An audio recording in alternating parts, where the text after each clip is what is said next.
میں اللہ سے معافی نہیں بلکہ سزا مانگتا ہوں، ایسی سزا جو موت سے بدتر ہو، ایسی سزا جو قتل کا ازالہ کر سکے۔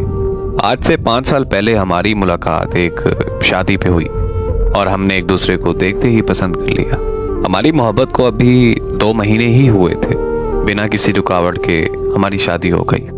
ہماری شادی کے 2 سال بعد مجھے پتا چلا کہ میری بیوی کبھی ماں نہیں بن سکتی۔ ہم دونوں نے اللہ کی رضا مان کر خود کو حوصلہ دے لیا۔ معاشرے کی باتوں نے میرا حوصلہ زیادہ دیر تک قائم نہیں رہنے دیا، اور میں نے معاشرے کی باتوں میں آ کر دوسری شادی کا فیصلہ کر لیا۔ دوسری شادی کے لیے جب میں نے اپنی پہلی بیوی سے مشورہ کیا تو وہ مان گئی، کیونکہ معاشرے کے لوگ بھی اسے طرح طرح کی باتیں سناتے تھے، اور ایسے میں میری دوسری شادی ہو گئی۔ شادی کے بعد وہ بالکل چپ چاپ سی رہنے لگی، سارا دن گھر کے کام کرتی رہتی تھی اور شام کو اکیلی ایک کمرے میں سو جاتی تھی۔ میرا دوسری بیوی کا اور میرے گھر والوں کا بہت زیادہ خیال رکھتی تھی، کبھی بھی اس نے کوئی شکوہ نہیں کیا تھا۔ پھر ایک دن اس نے تنگ آ کر خودکشی کرنے کی کوشش کی۔ ہم سارے گھر والے اسے فوراً ہسپتال لے گئے۔ وہاں مجھے ماہر نفسیات نے بتایا کہ یہ بائی پولر ڈس آرڈر کی بیماری میں مبتلا ہیں، اور میں نے یہ بیماری پہلی دفعہ سنی تھی۔ بائی پولر ڈس آرڈر ایک ایسی خطرناک بیماری ہے جس میں مبتلا شخص ہنستے ہنستے رونے اور روتے روتے ہنسنے لگتا ہے۔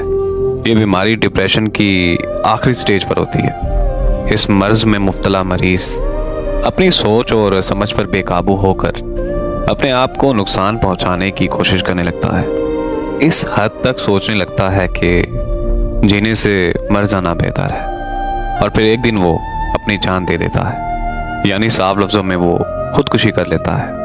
ایسی بیماری کا سن کر مجھے بہت زیادہ تکلیف ہوئی، اور مجھے سمجھ بھی آ گئی کہ اس کی اس حالت کا ذمہ دار صرف میں ہوں۔ میں نے اس کی اس بیماری کا فوراً ٹریٹمنٹ شروع کروا دیا، اور دن رات اس کا خیال رکھنے لگا، اور وہ کسی سے کوئی بات نہیں کرتی تھی، بس بالکل چپ چاپ بیٹھی رہتی تھی۔ دن بہ دن اس کی حالت اور زیادہ خراب ہونے لگی تھی۔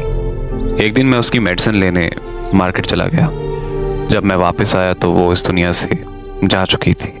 سب کہتے ہیں کہ اس نے خودکشی کی ہے، پر اس نے خودکشی نہیں کی، بلکہ